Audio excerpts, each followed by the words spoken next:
মক্কা থেকে হিজরত করে তিনি যখন মদিনায় গেলেন, মদিনায় যাওয়ার পরে ছোট্ট ছোট্ট অনেক মানুষেরাই তো নবীজির কাছে আসলেন। দুইটা ছোট্ট শিশু আসছে, একবারে ছোট্ট ছোট্ট, এসে আমার নবীর সুন্দর চেহারার সামনে দাঁড়ায় বলতেছে, আপনার বাড়ি কোথায়? আপনার বাড়ি কোথায়? আমরা যেমন কোথাও যাই কোনো জায়গাতে সভা সমিতি করতে, ছোট ছোট বাচ্চারা, হুজুর আপনার বাড়ি কই?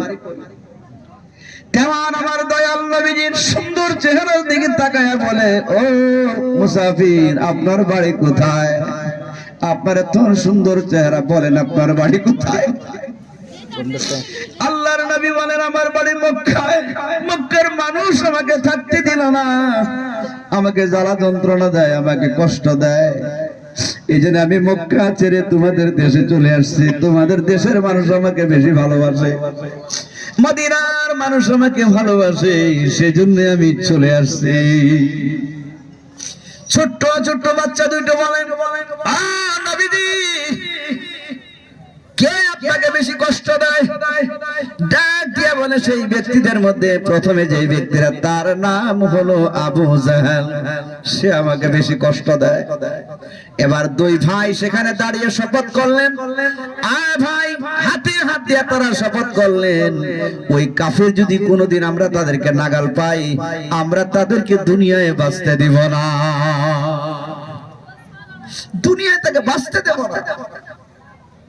এবার এমন তারাম যুদ্ধ, তেমন তো ছোট বাচ্চারা বুঝে না, কিন্তু আল্লাহ রাসূলের উপরে কোন অত্যাচার আসবে তারা সহ্য করতে পারে না। ছোট্ট ছোট্ট দুইটা বাচ্চা, কয়দিন পরেই বদরের যুদ্ধ শুরু হয়েছে।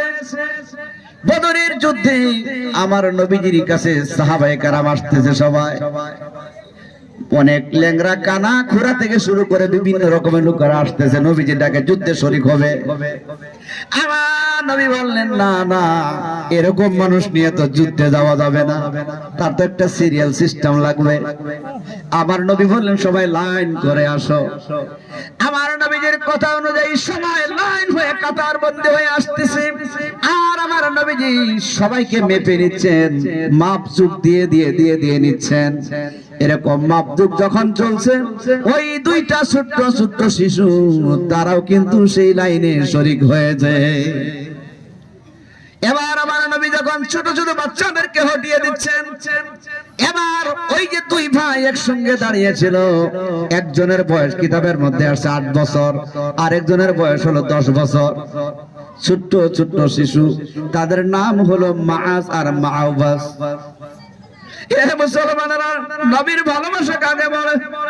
এবার মাস আর মাওয়াজ, মাস হলো বড়, মাওয়াজ হলো ছোট। মাসকে বললেন, ভাই আপনি কাতারে দাঁড়ান, আমি একটু দূরে দাঁড়িয়ে থাকি। এবার যখন কাতারে দাঁড়িয়ে গেল, আমার নবী যখন মাপজুপ করতে করতে মাস পর্যন্ত যখন আসছে, এসে ডাক দিয়ে বলে, মাস তুমি যুদ্ধে যেতে পারবে না, কারণ তুমি ছোট।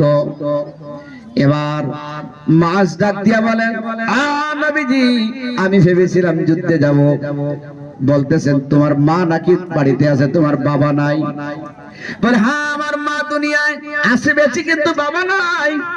আমি মায়ের কাছ থেকে আমরা বিদায় নিয়ে আসছি, মা বলেছে তোর বাবা দুনিয়ায় নাই। আজকে বিশ্ব নবী যুদ্ধে বের হচ্ছেন কাফির বেঈমানদের সঙ্গে। আজকে যদি তোর বাবা দুনিয়ায় থাকতো, আমি সেই যুদ্ধের মধ্যে পাঠাইতাম। আজকে তোর বাবা দুনিয়ায় নাই, যা যা তোরা দুইজন যা, আমার নবীর জন্য যদি তোরা শহীদ হস, আমি কিয়ামতের দিন শহীদদের মা হিসাবে দাঁড়াতে পারবো।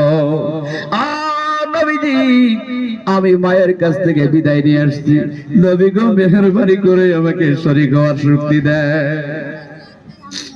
এবার আমার নবী ওই বাচ্চাটার কাকতি বিরতি দেখে, মুখের চোখের অবস্থার হাল দেখে তাকে নবীজি বলেন, যাও, তোমাকে পারমিশন দেওয়া হলো। এমন সময় মাওয়াজ এগিয়ে গিয়ে বললেন, নবী গো আমাকেও পারমিশন দেন। আবার নবী বললেন, কেন তুমি তো আরো বেশি ছোট?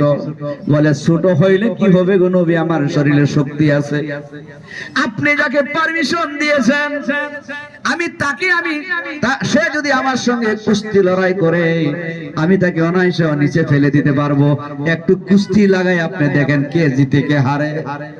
হে মুসলমান, এখানে নবীর প্রেম ভালোবাসার নমুনা দেখেন।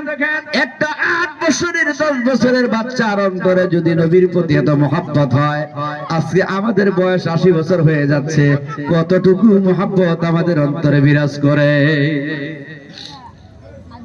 এবার হযরত বিশ্বনবী বললেন, ঠিক আছে তোমরা একটু কুস্তি লড়ো। দুইজনকে কুস্তি লড়িয়ে দিবেন।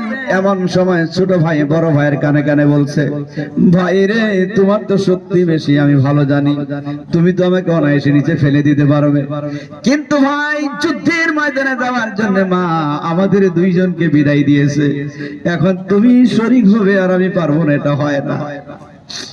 আর বিশ্ব নবীর কাছে শক্তি প্রদর্শন করছি দুইজনে, আমি তোমাকে একটু কোনো মতে খালি ধরবো আর তুমি জমিনের মধ্যে পড়ে যাবে, আমি যেন একটা বারের মতো তোমার বুকের মধ্যে উঠে আবার নবীকে বলতে পারি, নবীকে দেখেন আমারও শক্তি বেশি।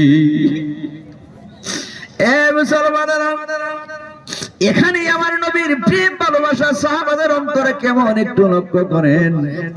এবার আমার নবীজি বাচ্চার অবস্থা দেখে দুইজনকে পারমিশন দিলেন, যাও যাও, দুইজনকে যুদ্ধে যাওয়ার জন্য পারমিশন দেওয়া হলো। এবার বদরের যুদ্ধে মুসলমানেরা, বদরের যুদ্ধ ইসলাম ইতিহাসের একটা অন্যতম যুদ্ধ। ওই যুদ্ধের মধ্যে আমার আল্লাহ 1000 ফেরেশতা দিয়া সেই যুদ্ধের মধ্যে সহযোগিতা করেছে।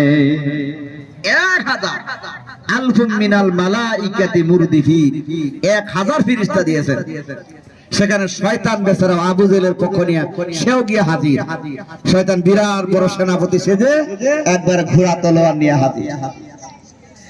আল্লাহর নবী সেই বদরের প্রান্তে 313 জন সাহাবী তাদেরকে নিয়ে আমার নবী হাত উঠায় বলেন, আল্লাহ গো, 313 জন তৈরি করতে আমার বড় কষ্ট হয়েছে। ও নবীজি, ও আমার আল্লাহ, আমার 313 জনকে যে তুমি মেরে ফেলো, এরা যদি শহীদ হয়ে যায় আমি তোমার জমিনে কিভাবে দিন প্রচার করব? আল্লাহ তোমার গায়বী মদত আমাদের উপর দাও। আমার আল্লাহ বলে দিলেন, বন্ধু আর কাঁদবেন না, অবশ্যই আমি আপনাকে বিজয় করব। এমন সময় আমার আল্লাহ ফেরেশতা নাজিল করা শুরু করলেন। আসমান থেকে ফেরেশতারা কাতার বন্দী হয়ে লম্বা লম্বা ডান্ডা নিয়ে যখন জমিনের মধ্যে নামতেছিল, তখন শয়তান তাকায় দেখে সর্বনাশ। কারণ শয়তান ছিল মুআল্লিমুল মালাইকা, ফেরেশতাদের সর্দার ছিল। শয়তান কিন্তু ফেরেশতাদেরকে দেখতে পাচ্ছে, সর্বনাশ লাইন ধরে যেভাবে আসতেছে। এবার শয়তান এমন অবস্থা দেখে দৌড় দিয়ে আবু জেহেলের কাছে গিয়ে হাজির। আবু জেহেলকে তো আগে বলছিল যে আমি চলে আসছি, আমি সুরাকা চলে আসছি। সুরাকা হাদিসের ভাষায় সুরাকা বলা হয়, মানে যেই ব্যক্তি